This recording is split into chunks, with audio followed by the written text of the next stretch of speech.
60 में से 45 से 50 नंबर, ठीक है, एनसीईआरटी बुकों से ही बनते हैं, तो वहां पकड़ बनाइएगा।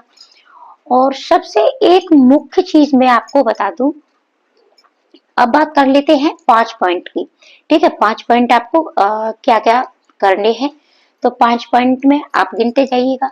सबसे पहला पॉइंट है आपका कि आपको ज्यादा से ज्यादा पीवाईक्यू की प्रैक्टिस करनी है, ठीक है। सबसे ज्यादा पीवाईक्यू की प्रैक्टिस करिएगा, जम करके करिएगा। एक ही पीवाईक्यू को कम से कम 3 बार अवश्य लगाइएगा। सबसे पहला पॉइंट हो गया आपका, पीवाईक्यू की प्रैक्टिस करनी है। दूसरा पॉइंट, आपको अपना सिलेबस अच्छे से पता होना चाहिए, ठीक है। अगर आपको अपना सिलेबस नहीं पता है तो आपका सीटेट क्लियर नहीं होगा। आपको अपने सभी सब्जेक्टों की एक एक लाइन पता होना चाहिए। ईबीएस में आपको क्या क्या पढ़ना है, जैसे कि आपको थीम पढ़नी है, उप थीम पढ़नी है, ठीक है। एनसीईआरटी की कौन कौन सी एनसीईआरटी बुकें भी पढ़नी है, तो कुछ साइंस के भी टॉपिक पढ़ने हैं। और hello everyone, welcome to my YouTube channel. तो कैसे हैं आप सब लोग और आपकी तैयारी कैसे चल रही है, आप कमेंट करके अवश्य बताएं। आप अपनी पूर्ण मेहनत और लगन के साथ अपनी तैयारी करिएगा और सीटेट पहली बार में ही आपका क्लियर हो, ऐसी हम भगवान से दुआ करते हैं। तो आज का हमारा टॉपिक है कि जो बच्चे बार बार सीटेट देते हैं और फिर भी वो सफल नहीं हो पाते हैं, या जिन्होंने पहली बार में सफल नहीं हो पाया है, दोबारा से तैयारी कर रहे हैं, तो उनसे कहाँ कहाँ गलतियां होती हैं, उन सब पर भी चर्चा होगी। और वो कौन कौन सी ट्रिक अपना सकते हैं जिससे कि उनका सीटेट भी क्लियर हो जाए, या फिर जो बच्चे पहली बार दे रहे हैं उनका भी पहली बार में ही सीटेट क्लियर हो जाए। वीडियो आपकी बहुत ज्यादा महत्वपूर्ण होने वाली है, तो लास्ट तक अवश्य देखें। देखो, 5 पॉइंट में आपको ऐसे बताऊंगी लास्ट में, जो आपके लिए बहुत ज्यादा फायदेमंद होने वाले हैं, आपके सीटेट के एग्जाम में आपकी बहुत ज्यादा हेल्प करेंगे। अगर ये 5 पॉइंट आप फॉलो करते हो तो निश्चित ही सीटेट आपका पहली बार में क्लियर होगा, और जिन बच्चों का नहीं हो रहा है उनका भी होगा। तो देखो, सबसे पहले हम बात करते हैं कि जिनका सीटेट क्लियर नहीं हो रहा है, जैसे कि आपका सीटेट क्लियर नहीं हो रहा है, आपने एक बार दे दिया है, आपने 2 बार दे दिया है, लेकिन फिर भी नहीं हो रहा है, तो सबसे पहले आपको ये देखना है कि आपसे गलती कहाँ हो रही है, ठीक है। आपसे गलती कहाँ हो रही है, कि क्या आप टाइम मैनेज नहीं कर पा रहे हो, या फिर आपने पीवाईक्यू की प्रैक्टिस नहीं करी है, या फिर आपका कौन सा सब्जेक्ट कमजोर है। देखो, ठीक है, ये पॉइंट आपको अवश्य देखने हैं। या फिर आप जैसे स्वयं आपने सेल्फ स्टडी की है, अगर आपका सेल्फ स्टडी से नहीं हो पा रहा है तो आप कोचिंग ले सकते हैं, या फिर आपने कोचिंग ली है, जो भी आपने नोट्स बनाए हैं, तो थोड़ा सा अपने कोचिंग के साथ साथ अपने आपको सेल्फ स्टडी पर भी दीजिए। देखो, दोनों का ही अहम रोल होता है। आपको अपनी तुलना दूसरों से बिल्कुल भी नहीं करनी है कि उसने सेल्फ स्टडी से पास कर लिया तो हम भी कर सकते हैं। प्रत्येक छात्र की, प्रत्येक स्टूडेंट की अपनी अपनी क्षमता अलग होती है, ठीक है। और सीटेट में भी यही सारी चीजें हम लेकर के चलते हैं कि हमें बच्चों को उसकी क्षमता के अनुसार सिखाना है। तो सबकी क्षमता अलग अलग होती है, कोई सेल्फ स्टडी से ही सीटेट को निकाल लेता है, और कोई कोचिंग ले करके इसको निकाल पाता है। तो आपका कौन सा सब्जेक्ट कमजोर है, आप उस पर ज्यादा ध्यान दीजिएगा। तो देखो, उसके आपको कॉन्सेप्ट तो क्लियर करना ही करना है, साथ ही साथ उस सब्जेक्ट की आपको ज्यादा से ज्यादा पीवाईक्यू की प्रैक्टिस लगानी है, ठीक है। जैसे आपका मैथ वीक है तो आप मैथ की ज्यादा से ज्यादा प्रैक्टिस करिएगा, और पीवाईक्यू की प्रैक्टिस करनी है, यानी आपको प्रीवियस ईयर्स के प्रश्न पत्रों की प्रैक्टिस करनी है। अब जैसे कि आपका अगर टाइम मैनेज नहीं हो पाता है, तो आप जब भी पीवाईक्यू लगाएं तो आपको 2 घंटे की प्रैक्टिस करनी है। देखो, अगर आपकी यहाँ 2 घंटे की प्रैक्टिस होगी, ठीक है, यहाँ अगर आप 2 घंटे की प्रैक्टिस करते हो तो एग्जाम हॉल में वहां आपके 2.25 घंटे 2.5 घंटे का टाइम अवश्य लगता है, क्योंकि घर की अपेक्षा जो परीक्षा हॉल का प्रेशर होता है वो भी वहां आपको फेस करना पड़ता है। तो प्रैक्टिस करिएगा कि आप 2 घंटे में ही आपका पूरा पीवाईक्यू आप लगाने की प्रैक्टिस अवश्य करें। जब भी पीवाईक्यू लगाएं और आप घड़ी में टाइम देख करके ही लगाएं, 2 घंटे में पूरा पीवाईक्यू लगाने की प्रैक्टिस आप करिएगा, और फिर देखिएगा कि आपका सीटेट पहली बार में अवश्य लगता है। ज्यादातर गलती बच्चों से यही होती है कि वो टाइम मैनेज नहीं कर पाते हैं। अगर आप टाइम मैनेज नहीं कर पाओगे तो फिर आप 1 से 10, 1 से 20 प्रश्नों तक ही पहुंच पाते हो, आगे के प्रश्नों को हल नहीं कर पाते हो। फिर दूसरी गलती है कि टाइम मैनेज आप कैसे करेंगे। सबसे ज्यादा आपको प्रैक्टिस करनी है। प्रैक्टिस के साथ साथ एग्जाम हॉल में जो भी आपके इजी सब्जेक्ट है उस सब्जेक्ट को आपको पहले करना है। आप क्रम से भी कर सकते हो, पहले सीडीपी कर सकते हो, इसके बाद आपका मैथ आता है, फिर आपका ईवीएस आता है। ठीक है, आप क्रम से कर सकते हो, फिर आपकी दोनों लैंग्वेज आती है, इस तरीके से कर सकते हो। पेपर सेकंड में भी आपकी पहले सीडीपी, ठीक है, फिर आपका जो भी सब्जेक्ट है उसके बाद लैंग्वेज, अर्थात वरना आप सीडीपी करिएगा या फिर आपका जो भी सब्जेक्ट है उसको करिएगा। और जो प्रश्न आपसे नहीं आ रहे हैं उन पर ज्यादा टाइम मत दीजिएगा। जितना पहले प्रश्न आपको आते हैं तो एग्जाम हॉल में आप पहले उनको हल करिए। ठीक है, ये एग्जाम हॉल की बात है। तो इस पर वीडियो हम जब आपका एग्जाम होगा तब फिर से बात करेंगे, क्योंकि वीडियो लंबी हो जाएगी। आज हम अभी की बात करते हैं कि अभी आपको क्या करना है। अभी आपको ज्यादा से ज्यादा पीवाईक्यू की प्रैक्टिस करनी है। पीवाईक्यू की प्रैक्टिस आपको डेली एक पीवाईक्यू अवश्य लगाना है। अगर आप ऐसा नहीं करते हो तो फिर सीटेट में आपके असफल होने के चांस बहुत ज्यादा रहते हैं। ये मेरा खुद का अनुभव है। ठीक है, पहली बार में सीटेट क्लियर मेरा भी नहीं हुआ था, लेकिन उसके बाद मैंने सीटेट क्लियर किया है। यूपीटेट भी 3 बार क्लियर किया है। ठीक है, बहुत सारे एग्जाम उसके बाद क्लियर किए हैं। तो इसके लिए सबसे ज्यादा आपको पीवाईक्यू की प्रैक्टिस करनी ही करनी होगी। डेली एक लगाइएगा और आप डेली लगाते जाइएगा। फिर से दोबारा से रिवीजन उन्हीं पीवाईक्यू का करिए, फिर तीसरी बार करिए। जितनी बार आप कर सकते हो, जितना ज्यादा कर सकते हो उतना करिएगा। अब पीवाईक्यू की प्रैक्टिस के लिए भी देखो और भी पॉइंट मैं बताऊंगी, सिर्फ पीवाईक्यू की ही नहीं बात कर रही है, लेकिन पीवाईक्यू में भी किस तरीके से आपको करना है। सिर्फ और सिर्फ बहुत से बच्चे पीवाईक्यू की प्रैक्टिस करके ही सीटेट पास कर लेते हैं। ठीक है, तो इसलिए मैं ये सारी चीजें आपको बता रही हूँ। पीवाईक्यू की प्रैक्टिस आप लगाइएगा। जो प्रश्न आपसे नहीं आते हैं उन पर आप गोले करिएगा, और गोले करने के बाद फिर उन टॉपिकों को पढ़िएगा, उन टॉपिकों को क्लियर करिएगा, फिर से प्रैक्टिस लगाइएगा। तो इस तरीके से भी आप लगा सकते हो। ये सारी चीजें हो गई। फिर इसके बाद है कि आपका एक बार सीटेट अगर पास नहीं होता है, या जो भी पहली बार दे रहे हैं, तो आप अपना लास्ट चांस समझ करके, ठीक है, आपको ये देखना है कि इसके आगे हमारे पास चांस नहीं है, हमको अपनी जॉब करनी ही करनी है, सीटेट हमें हर हाल में पास करना ही करना है। तो ऐसा सोच करके आप पढ़ाई करिएगा। तो ये पूर्ण मोटिवेशन के साथ देखो, जैसे आपने पहली बार जो भी मोटिवेशन के साथ पढ़ाई की थी, उसी मोटिवेशन के साथ आपको इस बार भी सीटेट की तैयारी अवश्य करनी है। बिना मोटिवेशन के, बिना लगन के कोई भी कार्य पूर्ण नहीं होता है। और एग्जाम पास करने के लिए आपको अपने आप से मोटिवेट होना पड़ेगा। बहुत सारी भर्तियां आपका इंतजार कर रही हैं 2025 में, और अगर आपका सीटेट पास नहीं हुआ तो उन भर्तियों से आप रह जाओगे, उनमें आप नहीं बैठ पाओगे। तो इसलिए सीटेट पास करने की कोशिश करिएगा। ऐसा नहीं है कि आप में क्षमता नहीं है सीटेट पास करने की, आप में क्षमता है। ऐसा मैं क्यों कह रही हूँ, ऐसा मैं इसलिए कह रही हूँ कि यहाँ तक पहुंचते में, ठीक है, आपने बहुत सारे एग्जाम पास किए हैं। तो इतने सारे एग्जाम पास करने के बाद आप यहाँ तक आए हो। आपने जो भी कोर्स किया है, डीएलएड किया है, बीएड किया है, बीटीसी किया है, वहां भी सेम यही चीजें आपने पढ़ी हैं। सिर्फ यहाँ आपको चीजों को थोड़ा समझने की बात होती है। आप सारी चीजों को बच्चे के अकॉर्डिंग समझना शुरू कर दीजिएगा। बच्चा कैसे सीखता है, ठीक है, आपको बच्चे को सिखाना है, आपको नहीं सीखना है। बच्चे की क्षमता के अनुसार आपको सिखाना है। जीन प्याजे वाइगोत्स्की कोहलबर्ग को अच्छे से पढ़िएगा। टैग वर्ड्स पर अपनी पकड़ बनाइएगा। देखो, अगर आपकी एक बार सीटेट में टैग वर्ड्स पर पकड़ बन जाती है तो सीटेट आपका बहुत आसानी से क्लियर हो जाता है, क्योंकि 75 नंबर आपके पेडागोजी से ही बनते हैं।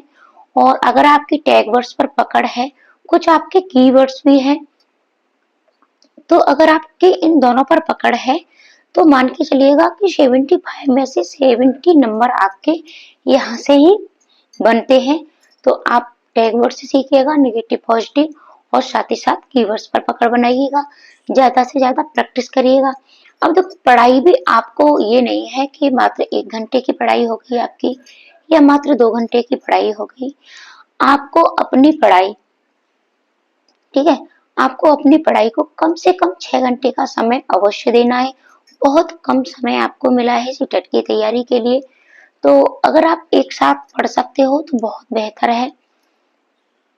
एक साथ आप अगर नहीं पढ़ सकते हो तो 2-2 घंटे का टाइम निकालिए। 2 घंटे आप मॉर्निंग में पढ़िए 4 से और सुबह तक, ठीक है, 4 से 6 या 3 से 5 इस तरीके से 2 घंटे का टाइम आप दिन में निकालिएगा। थोड़ा तबीयत खराब चल रही है। 2 घंटे का टाइम आप दिन में निकालिएगा, दोपहर में पढ़िएगा जब आप फ्री हो, 12 से 2, 2 से 4, 4 से 6, ठीक है। फिर शाम के टाइम भी आपको अवश्य पढ़ना है, तो 6 घंटे की पढ़ाई करिएगा।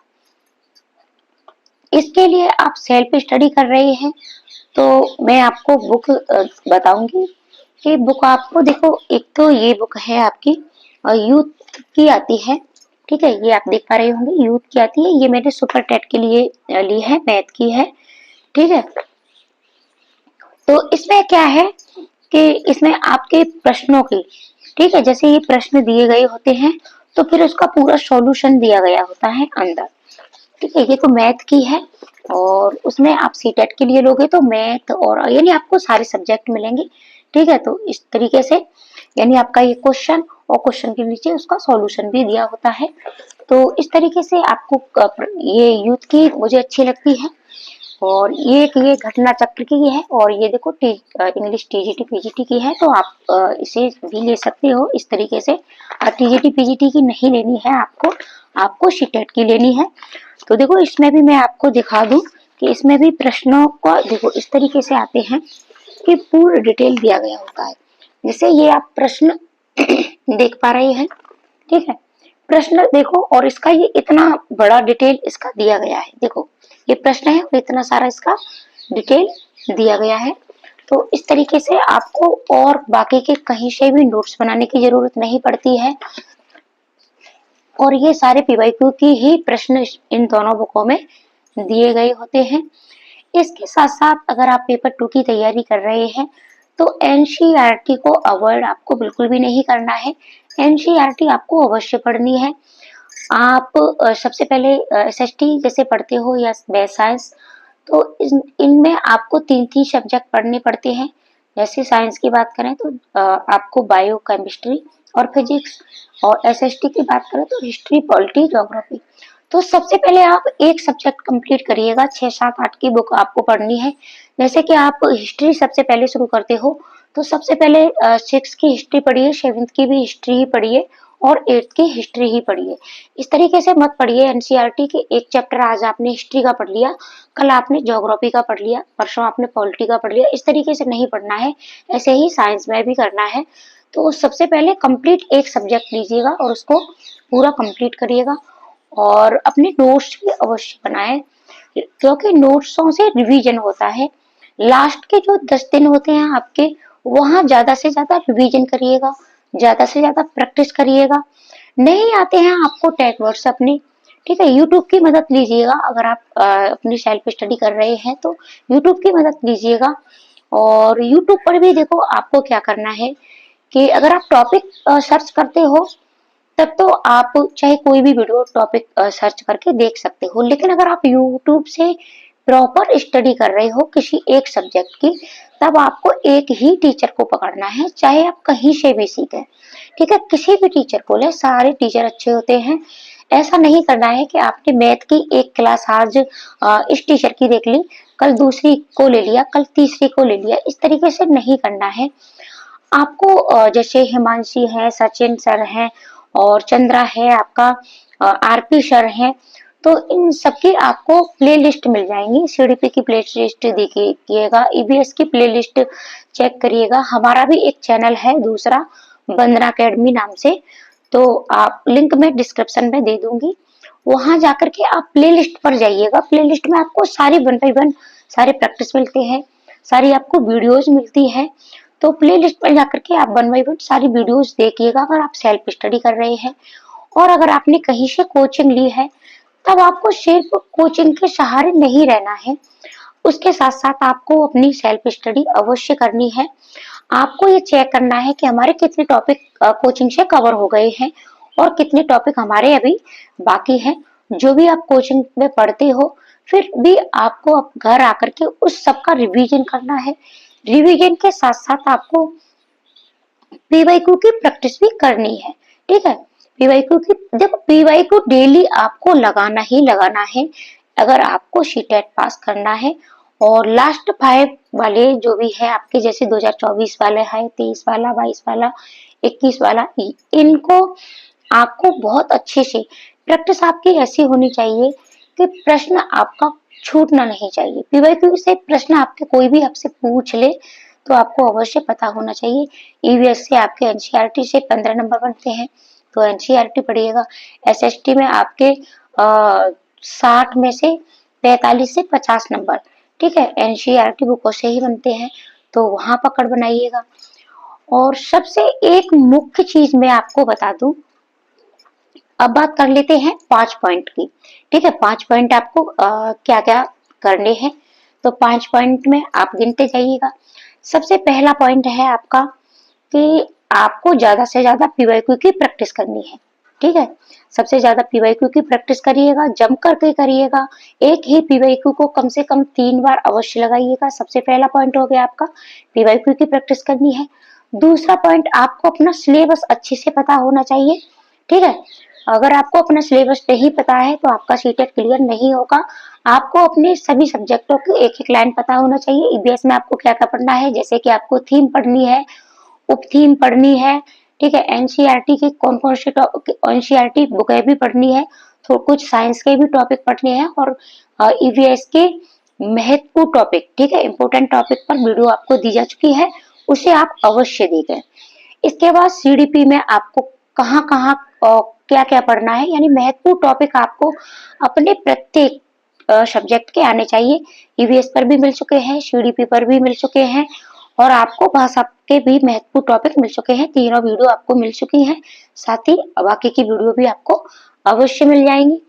इसके बाद बात करते हैं कि आपको, ठीक है, 2 पॉइंट हो गए। इसके बाद है आपका तीसरा पॉइंट कि आपकी 2 जो लैंग्वेज पूछी जाती हैं उनकी जम करके प्रैक्टिस करिएगा, क्योंकि सीटेट में आपका यहाँ टाइम भी बहुत ज्यादा लगता है। प्रश्नों को छांटना आपका आना चाहिए। 2 लैंग्वेज होती हैं, तो दो लैंग्वेज में यानी 2 भाषाओं में आपके 15-15 नंबर यानी 30 नंबर आपके प्रश्नों को छांटने के लिए आते हैं। कुछ भी आपको पढ़ने की जरूरत नहीं है, इसके लिए कोई भी बुक पढ़ने की जरूरत नहीं है। ग्रामर बेस आपको कुछ भी नहीं पढ़ना है। और आपके 30 नंबर पेडागोजी से संबंधित आते हैं, जैसे कि भाषा क्या है, ठीक है, भाषा अर्जन क्या है, भाषा कौशल क्या है, इन सारी चीजों से। तो आप हमारे बंदरा अकेडमी चैनल पर जाइए, वहां आपको सारी वीडियोस मिलेंगी। और इस चैनल पर अगर संभव हुआ तो मैं यहाँ भी आपको देने की कोशिश करूंगी, ठीक है? तो इस तरीके से चौथा पॉइंट है आपका, तो भाषा पर पकड़ बनाइएगा। चौथा पॉइंट है आपका कि आपको अपना अवलोकन डेली करना है, अपना विश्लेषण डेली करना है कि आपने कितना सीखा, आपके कितने नंबर गेन हो रहे हैं। जब भी पीवाईक्यू लगाएं तो अपने नंबर चेक करिएगा कि आज आपने कितने नंबर का कर पाया, ठीक है? पीवाईक्यू 60 नंबर हुए आपके, अगले दिन आपके कितने नंबर बढ़ते हैं, 5 हैं, ठीक है, या आपके 10 गेन हुए, ठीक, कितने गेन हो रहे हैं आपके नंबर। और सबसे लास्ट है आपका कि आपको फुल मोटिवेशन के साथ पढ़ना है, पूर्ण लगन के साथ पढ़ना है, चाहे वो मोटिवेशन आपका खुद से हो, ठीक है, किसी को भी ध्यान में रख करके पढ़िएगा। चाहे आप अपने सपने पूरा करना चाहते हैं, अपने माँ बाप का सपना पूरा करना चाहते हैं, अपनी अपनी लाइफ अगर आपको बनानी है और एक सीट निश्चित करनी है, तो पूर्ण मोटिवेशन के साथ पढ़िए, पूर्ण लगन के साथ पढ़िए। ये नहीं सोचना है कि हमको 2 घंटे में पढ़ाई करनी है कि 4 घंटे करनी है। आप कितने घंटे में कवर कर पाते हो उतने घंटे पढ़िएगा। दूसरों से तुलना अपनी मत करिएगा, पूर्ण मोटिवेशन के साथ पढ़िएगा। तो मिलते हैं ऐसी ही अगली वीडियो में। आज के लिए इतना ही। अगर वीडियो अच्छी लगी है तो ऐसी ही वीडियो और देखने के लिए चैनल को सब्सक्राइब करें और वीडियो को अपने दोस्तों को शेयर भी करें। मिलते हैं ऐसे ही अगली वीडियो में। आज के लिए इतना ही। आपके प्यारे से छोटे-छोटे कमेंट हमें मोटिवेट करते हैं, तो अपना प्यारा सा छोटा सा कमेंट भी अवश्य करें।